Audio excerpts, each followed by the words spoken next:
आता पता कुछ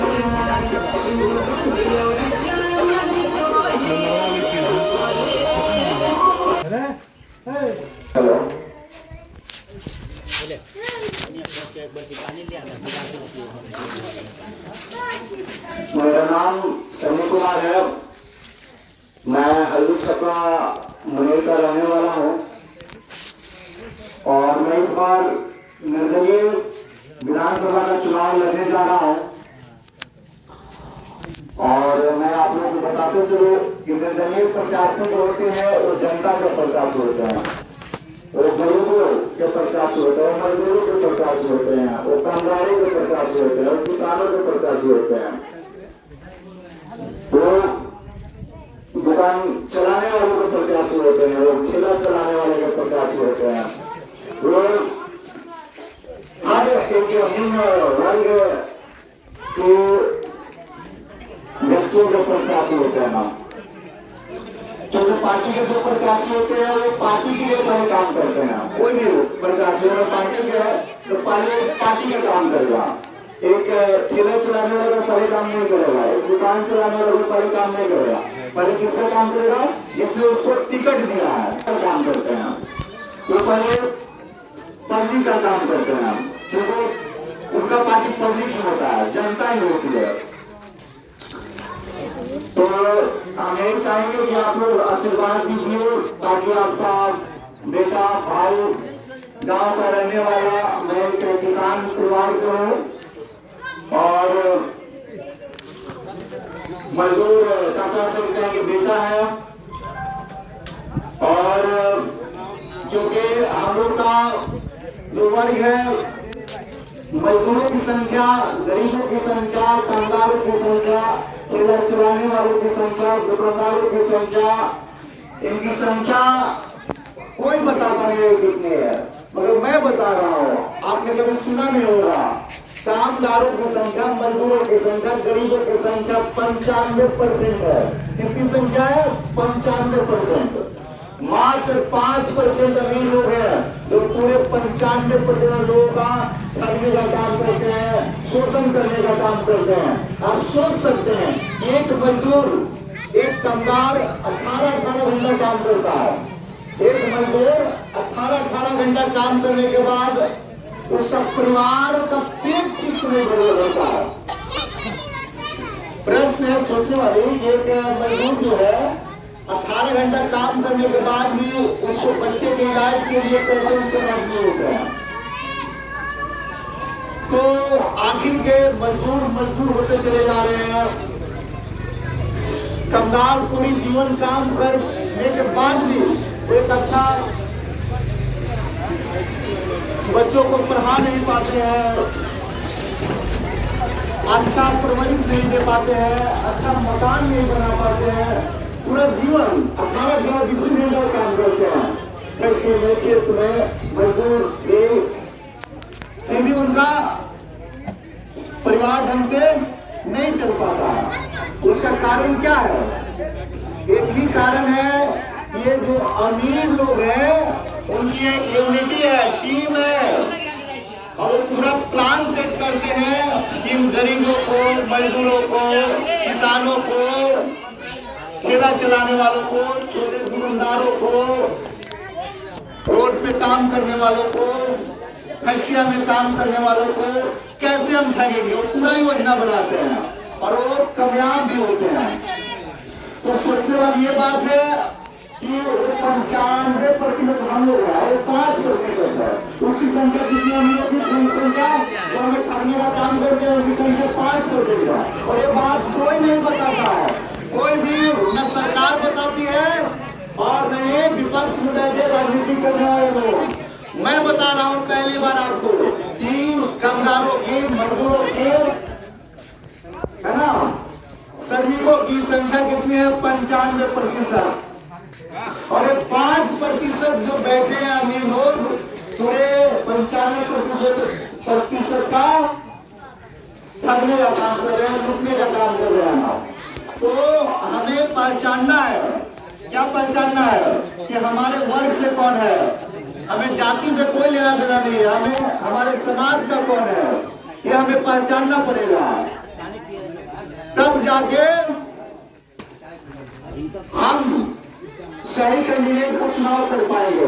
अब मान लीजिए मुख्य रूप से दो ही विपक्ष आती है यहाँ पर मगर में, एक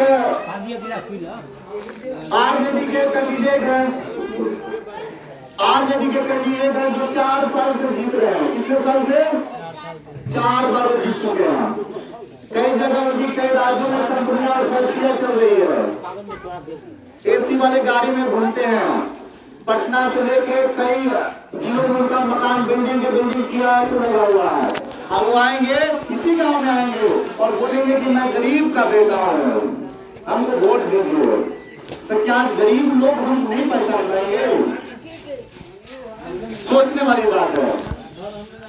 तो मेरा ये कहना है कि 4 बार जीतने के बाद भी वो करप्शन जो है खत्म नहीं कर पाए। करप्शन मतलब भ्रष्टाचार जो हमारे गांव से लेकर के ब्लॉक से लेकर के थाना तक भारी पड़ी है। एक खुल्लम खुल्ला जो लूट है, एक छोटी उदाहरण लीजिए, राशन वाली, सब कोई जानता है, विधायक से लेकर मंत्री सब कोई जानता है, पूरे गांव के एक लोग जानता है कि एक व्यक्ति को 5 किलो राशन मिलना चाहिए। क्या मिलती है? नहीं मिलती है, 4 किलो मिलती है। तो इसमें 20 साल हो गए विधायकों ने वो एक्शन क्यों नहीं लिया जा रहा है? उनके पास पावर है, सत्ता है, सब कुछ है, मगर एक्शन क्यों नहीं? तो इसका सबसे बड़ा रीजन है कि वो 1 किलो का राशन उनके पॉकेट में जाता है।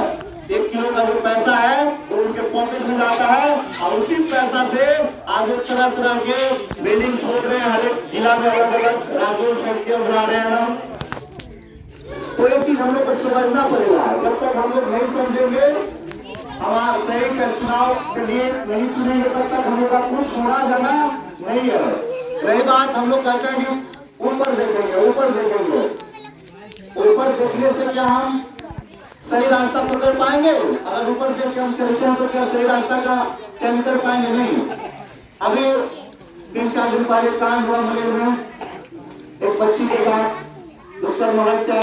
उसके पिताजी भी महात्मा के साधु थे, वो पूजा पाठ करते थे। तो क्या उनको हम पिताजी के देख करके उनको हम छोड़ देंगे?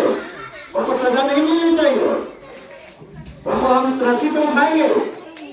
इसी प्रकार से मान लेते हैं खाली ऊपर देखेंगे, ऊपर देखेंगे तो ऊपर देखने से काम नहीं चलेगा। हमारे जो सामने है, जो हमसे वोट लेकर जाता है, वो न्याय पसंद होना चाहिए, उसको न्याय करने आना चाहिए, इंसाफ दिलाना चाहिए हम को, गरीबों को, गांव वालों को। जो लूट मची है ब्लॉकों में, थानों में, हर स्तर पे, तो उस लूट को कंट्रोल किया जा सकता है। मगर अगला क्यों नहीं कर रहा है? क्योंकि वोटिंग कमीशन मिल रही है ब्लॉक से, थानों से, हर जगह से, जिनके कारण वो चुप बैठा है, जनता की आवाज नहीं उठा जा रही है। मैं आप लोग बताते चलो, हम लोग का सबसे बड़ा समस्या बालू और नाव बंद होना है।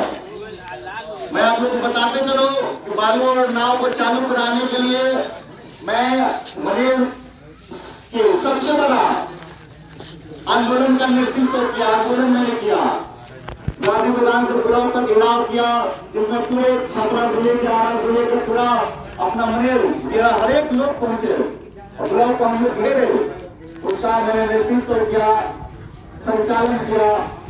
मगर हमारे विधायक एक बार भी आए नहीं आए। तो हमारी जो समस्याएं हैं उसमें खड़े नहीं उतरते हैं और हम लोग सिर्फ ऊपर देखने से काम नहीं चलेगा, ये सोचने की जरूरत है ना। मुख्य रूप से एक तो 4 बार के जीते हुए विधायक है हमारे सामने, दूसरे कैंडिडेट के रूप में बीजेपी के निखिल आनंद जी हैं, उनके दादाजी विधायक हुआ करते हैं।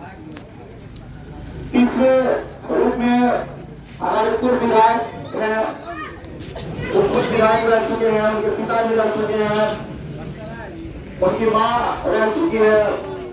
तो लोग सिर्फ चुनाव में जीतते हैं। कहने का मतलब है कि इतना जनता शक्ति देने के बाद 4 साल 6 महीना सो रहते हैं। विपक्ष के काम है इस सत्ता में बैठे लोगों का अत्याचार से लड़ाई करना जनता के लिए। वो लोग कभी झूठे हुए देखे हैं? बता दीजिए, वो कभी चुनाव से पहले भी आते हो गाँव में, कोई संघर्ष किए हो, आंदोलन किए हो? नहीं। तो हम लोग को ये बात समझना होगा, तब जाके हमारा समाज बदलेगा, हमारा क्षेत्र बदलेगा और जितने भी करप्शन है दूर हो पाएगा। हम लोग यंग है, युवा है, जवान है, अभी हमारे पास जुनून है, शक्ति है, मेहनत करने की, संघर्ष करने की, अत्याचारों से लड़ने की। हम लोग लड़ेंगे और अपने क्षेत्र का, मनेर विधानसभा का भविष्य को उज्जवल करेंगे। इन्हें चंद शब्दों के साथ अपनी वाणी को विराम देते हैं। जय हिंद, जय भारत, जय मनेर की जनता।